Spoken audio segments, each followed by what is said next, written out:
Assalamualaikum warahmatullahi wabarakatuh. Shalom, Om Swastiastu, Namo Buddhaya, salam kebajikan.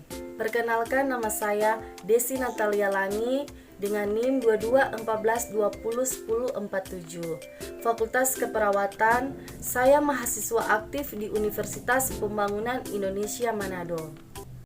Oke guys, jadi video ini saya buat untuk memenuhi tugas ujian akhir semester dari mata kuliah komputer dasar dengan dosen pengampu Hosea Gian Kaunang ST MKom. Nah, video kali ini dengan materi komputer dasar disusun oleh saya sendiri, Desi Natalia Langi, NIM 2214201047. Slide pertama, bagian A, sejarah komputer. Nah, sejarah perkembangan komputer dari awal hingga sekarang setidaknya telah melalui 5 generasi yang membuat teknologi komputer semakin maju. Pesatnya teknologi informasi dan komunikasi, atau dengan singkatan TIK, saat ini tidak lepas dari penemuan komputer yang membuat perubahan besar dalam peradaban manusia.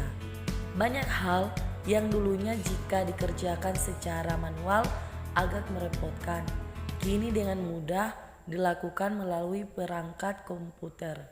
Bahkan beragam pula pekerjaan yang bisa dikerjakan secara otomatis menggunakan alat tersebut. B. Jenis-jenis komputer dari masa ke masa. PC atau personal komputer. Nah, personal komputer merupakan sebuah komputer yang penggunaannya secara pribadi. Komputer jenis ini biasanya ada di rumah pribadi, toko, kantor, dan lainnya yang bersifat pribadi. Secara eksplisit, komputer ini hadir untuk memenuhi kebutuhan perorangan saja. Selanjutnya yang kedua, komputer server. Merupakan jenis yang orang rancang secara khusus agar bisa memberikan layanan pada perangkat lain lewat jaringan internet. Ketiga, komputer desktop. Komputer desktop merupakan perangkat komputer yang dirancang khusus untuk kebutuhan rumah dan kantor saja. Keempat, komputer laptop. Laptop merupakan evolusi dari jenis komputer desktop di mana semua ukurannya menjadi lebih kecil, mulai dari keyboard, CPU, dan juga monitornya. Yang kelima, jenis komputer hybrid.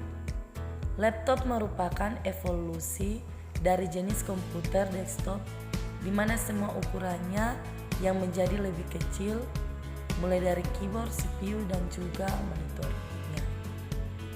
Keenam, superkomputer. Superkomputer merupakan jenis perangkat komputer yang berdasarkan ukuran dan kapasitasnya sangat besar. Ketujuh, komputer mainframe. Superkomputer merupakan jenis perangkat komputer yang berdasarkan ukuran dan kapasitasnya sangat besar. Selanjutnya C. Generasi teknologi komputer. Secara garis besar, sejarah perkembangan komputer terbagi dalam 5 generasi, yaitu pertama, generasi pertama dimulai ketika komputer digunakan dalam akademi dan militer. Seperti komputer Atanasov Berry dibuat pada tahun 1937 untuk menyelesaikan sistem persamaan linear dan komputer Colossus untuk memecahkan kode rahasia Jerman Nazi. Generasi kedua dimulai ketika transistor menggantikan tabung vakum. Unifax diperkenalkan ke publik tahun 1951 untuk penggunaan komersial. Kemudian pada tahun 1953 IBM memulai bisnis komputernya dengan merilis IBM 650 dan IBM 700. Berbagai bahasa pemrograman mulai dikembangkan dan komputer mulai memiliki memori dan sistem operasi. Selanjutnya generasi ketiga dimulai ketika teknologi transistor meningkat menjadi sirkuit terpadu. Komputer mini adalah inovasi yang signifikan dalam generasi ini dan mempengaruhi generasi komputer selanjutnya. Generasi keempat dimulai pada dasawarsa 1970-an ketika penemuan MOSFET dan integrasi berskala besar selanjutnya membawa ke pengembangan mikroprosesor di awal 1970-an. Nah, yang terakhir yaitu generasi kelima digadang-gadang sebagai tahapan perkembangan teknologi paling canggih saat ini dan diciptakan pertama kali pada tahun 1980-an.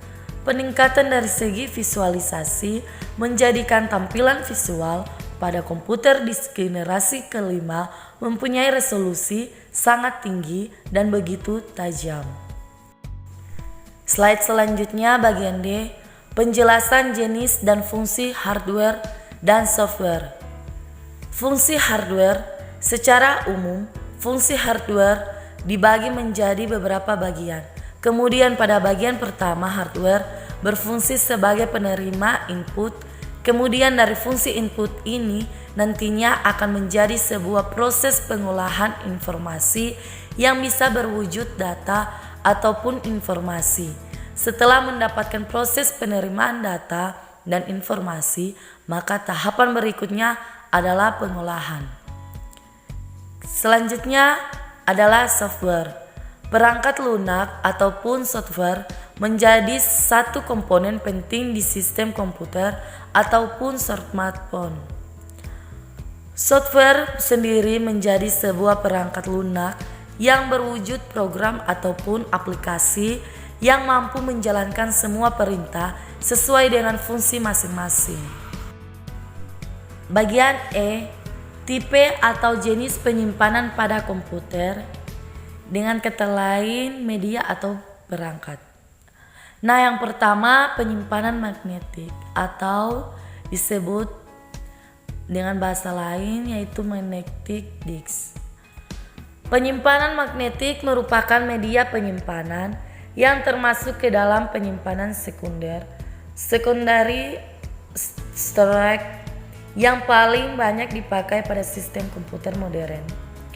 Kedua, penyimpanan optikal atau disebut dengan kata lain optical disk. Penyimpanan optikal adalah media yang menyimpan data komputer yang dapat ditulis dan dibaca dengan menggunakan laser bertenaga rendah. Ketiga, penyimpanan awan atau dengan kata lain cloud store. Nah, penyimpanan awan merupakan media yang masih tergolong baru.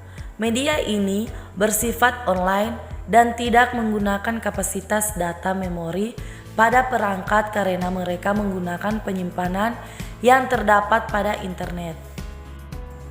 F. Penjelasan terkait operating system pada komputer. Pengertian sistem operasi komputer adalah pengelola yang menyediakan berbagai layanan ke pengguna komputer supaya ada satu paham antara keinginan manusia terhadap komputer. Lalu komputer bisa menjalankan tugasnya, maka di sini tugas sistem operasi.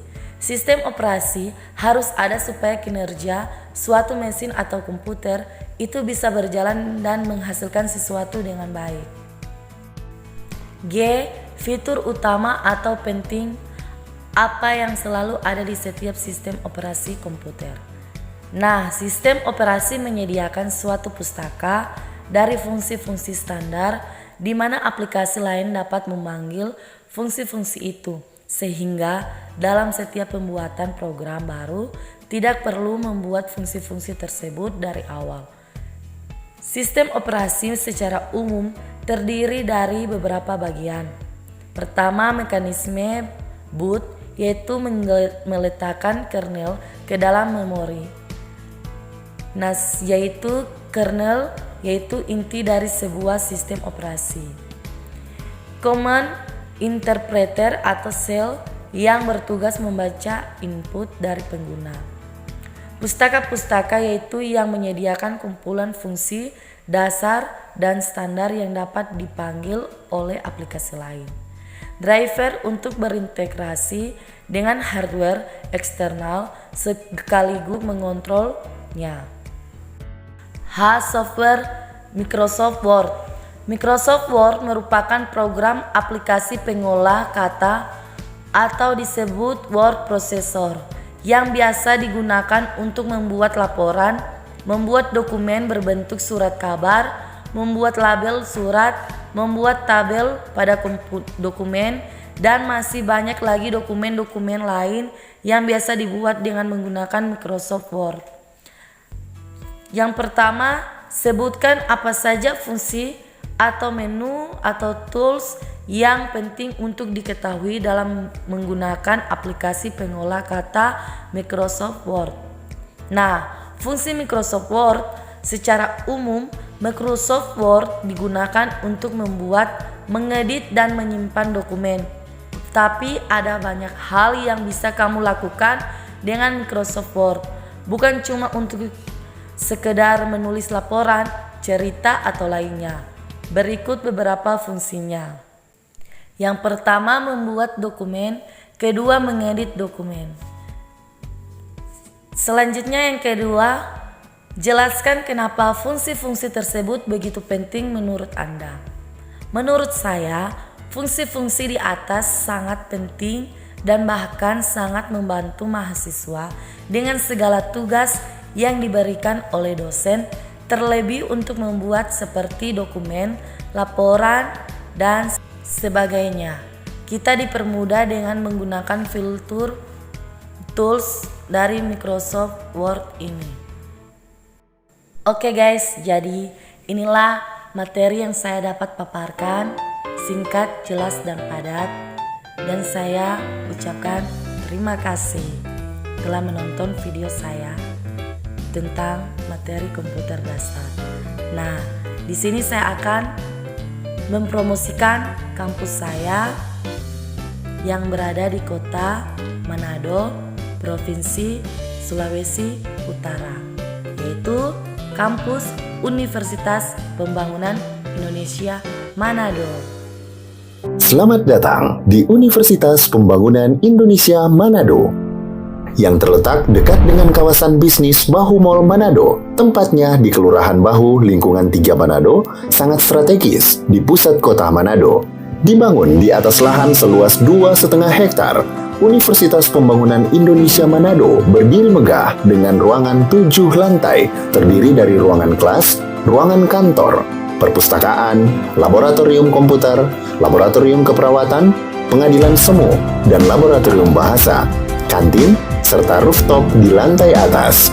Universitas Pembangunan Indonesia Manado memiliki 6 fakultas dengan program studi, yaitu Fakultas Pertanian, Prodi Agribisnis, Fakultas Hukum, Prodi Hukum, Fakultas Teknik, Prodi Teknik Elektro dan Teknik Sipil, Fakultas Ilmu Sosial Ilmu Politik, Prodi Ilmu Politik, Fakultas Sastra, Prodi Sastra Inggris, Fakultas Keperawatan, Prodi Ilmu Keperawatan, dan Profesi Nurse. Didukung oleh sumber daya manusia yang berkompeten dan tersertifikasi, Universitas Pembangunan Indonesia Manado memiliki dosen dan tenaga kependidikan dengan latar belakang S2 dan S3 lulusan dalam dan luar negeri.